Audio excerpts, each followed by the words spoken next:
থাম্বনেইলটো দেখি সকলোৱে গম পাইছে আজি কি বনাবলৈ লৈছো হয় আজি বনাম সফট স্পঞ্জি ৰসগোল্লা বা কমলা ভোগ যেটো মই ইয়াত কমলা ফ্লেভাৰ ব্যৱহাৰ কৰিছো সেই কাৰণে মই কমলা ভোগ বুলি কৈছো ৰসগোল্লাও ক'ব পাৰে যি নকও গতিকে আহকচোন চাও ঘৰতে সফট স্পঞ্জি ৰসগোল্লা কেনেকৈ সহজতে আৰু কম ইনগ্ৰেডিয়েন্টছত বনাব পাৰি চাও আহক মই লৈছো 1 লিটাৰ আমুল গোল গাখীৰ আপোনালোকে গৰু গাখীৰো ল'ব পাৰে আৰু গাখীৰখিনি এটা উতল অহালৈকে গৰম কৰি মানে বেছিকৈ উতলাব নালাগে এবাৰ উতলিলে গেছটো অফ কৰি দিম আৰু তেতিয়ালে মই উলিয়াই লৈছো দুটা কমলাৰ ৰস যেহেতু মই কমলা ভোগ বনাম সেই কাৰণে ইয়াত কমলাৰ ৰস ব্যৱহাৰ কৰিছো আৰু কমলাৰ ফ্লেভাৰটো আনিবৰ কাৰণে দুটা কমলাৰ ৰস চেপি উলিয়াই লম আৰু লাগিব 3-4 চামুচমান টেঙা দৈ এখিনি দি পেলে সানা উলিয়াই লম ইয়া অলপ অলপকৈ দি দিছো দি লৰাই থাকিম আৰু ইয়াতে দি দিম কমলাৰ ৰসখিনি হেখিনি মই সেকি দিছো যাতে গুটিটো না যায় আৰু অকমান কমলাৰ বাকলিটো ৰকি দিম ফ্লেভাৰটো ভাল আহিবৰ কাৰণে এখিনি দি ইয়া আমাৰ সানাটো হৈ গল গাখীৰখিনি সানা ওলাই গল এতিয়া এখিনি সেকি লম ভালকৈ এখন কটন কাপোৰত সেকি 3-4 বাৰ মান ঠাণ্ডা পানী দি ধুই লম খচি খচি যাতে ইয়াৰ টেঙা ভাৱটো নাথাকে কাৰণ দৈ দিয়া হৈছে কমলা ৰস দিয়া হৈছে তাৰ যাতে টেঙা টেঙা ভাৱটো বেছি নাথাকে এতিয়া ভালকৈ ধুই অলপ চেপি পেলাই এঘণ্টামান সময়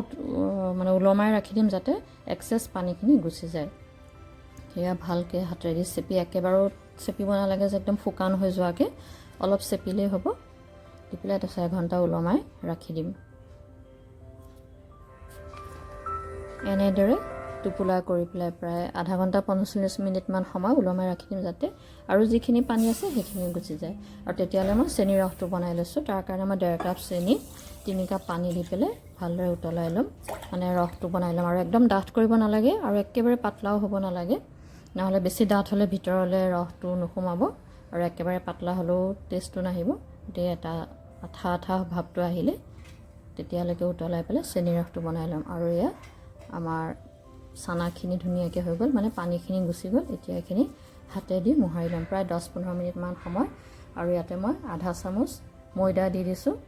দি পেলাই আৰু অকণমান ফুড কালাৰ দি দিছো অৰেঞ্জ ফুড কালাৰটো আহিবৰ কাৰণে আৰু 10-15 মিনিট মান সময় পুৰা ভালকৈ মঠিম যাতে একদম মিহি হয় হাতৰ এটো অংশ দি পেলাই খুব মঠিবলৈ লাগিব ধুনীয়াকৈ আঙঠি সব খুলি ল'ব খুলি যিমান পাৰে হাতৰ জোৰ লগাই হাতৰ বিউটি যোৱাকে মঠি থাকিব কাৰণ একদম মিহি হলেহে ৰসগোল্লাটো ধুনীয়া হ'ব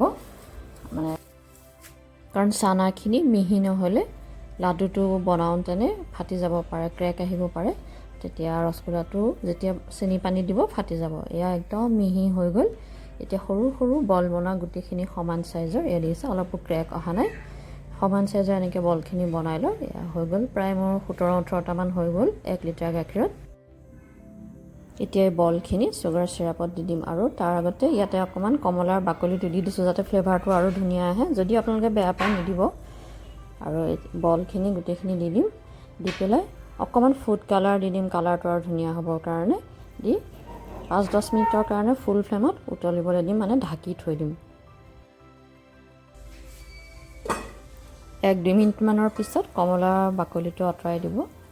আৰু এয়া প্ৰায় ফুলিছেই ৰসগোল্লাখিনি